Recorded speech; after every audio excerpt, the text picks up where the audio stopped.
الحمد لله وحده والصلاة والسلام على من لا نبي بعده أما بعد فأعوذ بالله من الشيطان الرجيم بسم الله الرحمن الرحيم قل يا أيها الناس إني رسول الله إليكم جميعا عن عقبة بن عامر رضي الله تعالى عنه قال رسول الله صلى الله عليه وسلم لو كان بعدي نبي لكان عمر بن الخطاب او كما قال علیہ الصلاۃ والسلام۔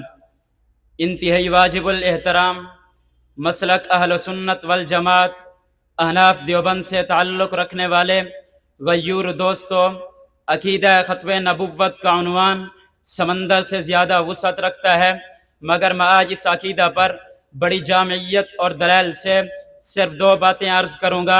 نمبر 1 عقیدہ ختم نبوت کی اہمیت، نمبر 2 ختم نبوت پر دلائل۔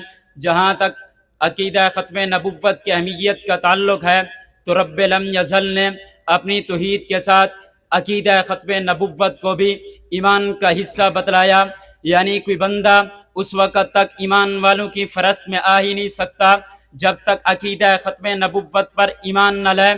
14 صدیاں بھری پڑی ہیں جن سے عقیدہ ختم نبوت کی اہمیت واضح اور اجاگر ہو جاتی ہے۔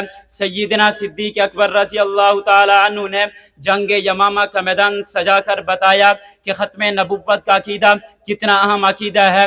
ارے مجاہد ختم نبوت، ارے مجاہد ختم نبوت، مولانا غوث ہزاروی رحمہ اللہ اپنے اکلوتے بیٹے کا تڑپتا ہوا لاشا چھوڑ کر قادیانی مناظر کو للکارنے کے لیے میدان میں اتر کر بتایا کہ بیٹے کا جنازہ فرض کفایہ ہے، بیٹے کا جنازہ فرض کفایہ ہے، جبکہ حضور کی ختم نبوت کا دفاع فرض عین ہے۔ علامہ شبیر احمد کشمیری رحمہ اللہ ایک عورت کی آواز پر لبیک کہتے ہوئے دارالعلوم دیوبند سے چلے، بہاولپور کی عدالت میں گرجتے ہوئے کہا کہ جب میں اس عقیدہ ختم نبوت پر دلائل دوں گا تو تمہارا یہ حال تنگ پڑ جائے گا۔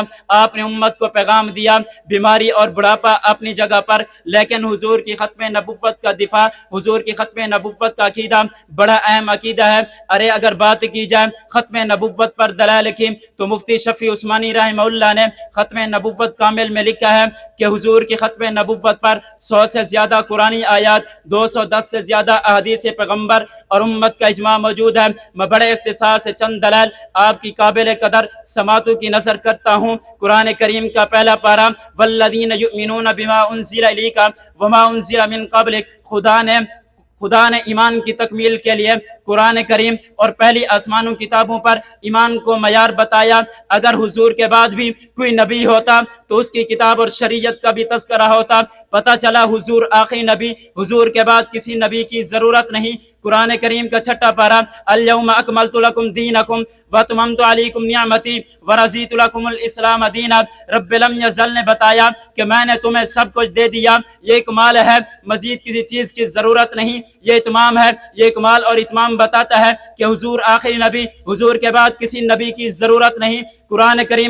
قرآن کریم کا نواں پارہ وما کان اللہ لیعذبہم وانت فیہم، مفتی شفیع عثمانی رحمہ اللہ اس آیت کی تفسیر کرتے ہوئے معارف القرآن میں لکھتے ہیں کہ میرے نبی آخری نبی، کیونکہ جب تک نبی دائرہ نبوت میں ہو خدا عذاب نازل نہیں کرتا، لیکن ہمارے پیغمبر اس دنیا سے تشریف لے گئے، خدا نے عذاب اب بھی نازل نہیں کیا، کیونکہ ہمارے نبی کی نبوت عام ہے۔ ہمارا نبی اس جہاں میں بھی نبی، ہمارا نبی اس جہاں میں بھی نبی۔ پتہ چلا حضور آخری نبی۔ قرآن کریم کا 22واں پارہ وداعیا الی اللہ باذنہ وسراجا منیرا، رب لم یزل نے بتایا کہ ایک آفتاب فلکیت ہے، ایک آفتاب نبوت ہے۔ جیسے آفتاب فلکیت کے آ جانے کے بعد مزید کسی روشنی کی ضرورت نہیں، اسی طرح آفتاب نبوت کے آ جانے کے بعد بھی مزید کسی نبی کی ضرورت نہیں۔ پتہ چلا حضور آخری نبی، حضور کے بعد کسی نبی کی ضرورت نہیں۔ اور عقیدہ ختم نبوت پر حدیث بخاری اور مسلم کا بہت بڑا ذخیرہ موجود ہے۔ میں صرف 2 روایتیں پڑھنے لگا۔ روایت بخاری کی، اللہ کے نبی فرماتے ہیں ان مثلی و مثل الانبیاء من قبلی کمثل رجل بنا بیتا فاحسنہ واجملہ الا موضع لبنۃ۔ پتہ چلا تکمیل محل کے آخری اینٹ کا نام محمد الرسول اللہ ہے اور اسی کو خاتم الانبیاء کہتے ہیں، اسی کو خاتم الانبیاء کہتے ہیں۔ پتہ چلا حضور آخری نبی، حضور کے بعد کسی نبی کی ضرورت نہیں۔ اور مولانا بدر عالم میٹھی رحمہ اللہ نے ترجمان السنہ میں کیا خوب لکھا ہے کہ میرے پیغمبر کا نام محمد بھی دلیل ہے کہ حضور آخری نبی، کیونکہ آدم تا عیسیٰ کسی بھی نبی کے نام میں مادہ حمد نہیں، اور خدا نے میرے پیغمبر کے نام میں مادہ حمد رکھا۔ اور جب بھی دیکھیں جب کام مکمل ہو، تکمیل کے مراحل کو پہنچے، تو آخر میں حمد ہوتی ہے۔ میرا پیغمبر آخری نبی، اسی وجہ سے آپ کا نام بھی محمد رکھا گیا۔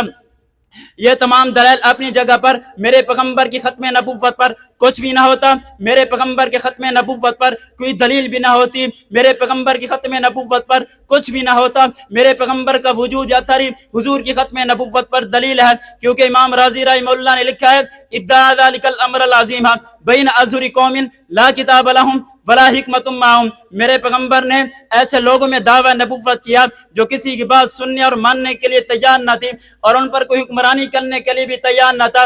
حضور نے آ کر ان کے درمیان دعویٰ نبوت کیا، حضور نے آ کر ان کے درمیان دعویٰ نبوت کیا، پھر 23 سالہ محنت میں ایسی جماعت تیار کی جو پوری امت مسلمہ کے لیے معیار بن گئی، پھر انہوں نے پوری دنیا پہ حکمرانی کی۔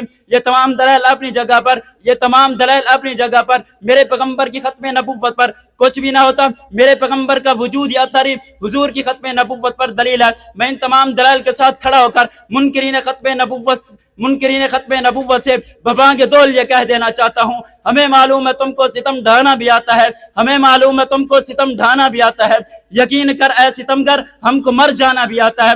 گر نہ تمہیں طوفان بپا کرنے کا چسکا ہو، گر نہ تمہیں طوفان بپا کرنے کا چسکا ہو، تو حق والوں کو طوفان سے ٹکرانا بھی آتا ہے۔ وآخر دعوانا